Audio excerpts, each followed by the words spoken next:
one of those wonderful moments in science that you find the unexpected, and that makes it so exciting.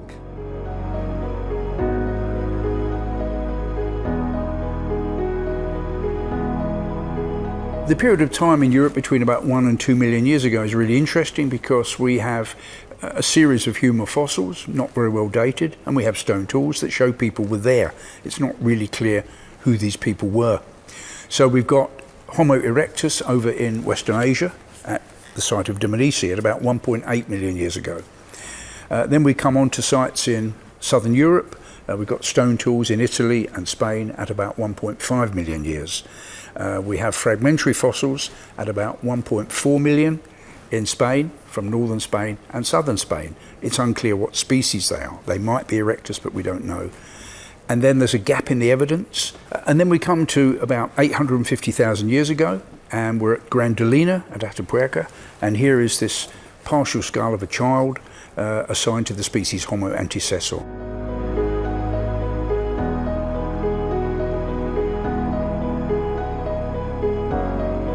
The received wisdom is that the climate cycles at that time that humans first appeared were generally mild, and that the first big glaciation happened later, 900,000 years ago.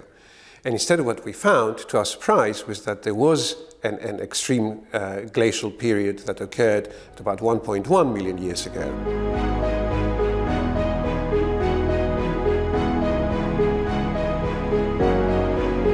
The way we reconstructed paleoclimate in Iberia at that particular time was analyzing material from a marine core, and we looked at both the terrestrial and the marine component. So basically there are these fossilized microorganisms, and we looked into the chemical composition of these creatures. We looked at the pollen grains and also the chemical properties of the sediment. This way we were able to see what the conditions were in the ocean and on land. And contrary to what we were expecting, we actually found that that glacial period was characterized by increasingly unstable conditions that culminated with a drop in sea surface temperatures to 5.5 degrees, and temperate trees disappeared from Iberia.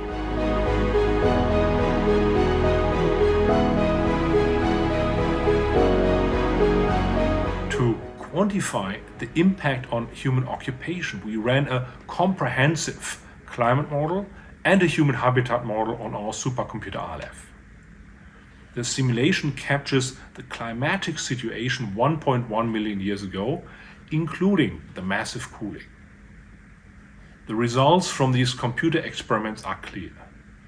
Early humans in Europe could not have survived this extreme glaciation and the associated major drop in land, net primary productivity and vegetation.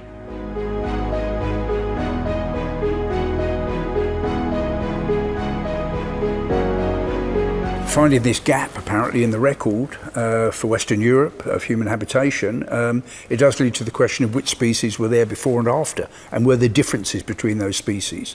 And yes, I think it seems likely that when humans came back, maybe around 900,000 years ago, they were a more resilient species. So we have this sequence then of something erectus-like early on probably, and then later on Homo antecessor, and then Homo heidelbergensis.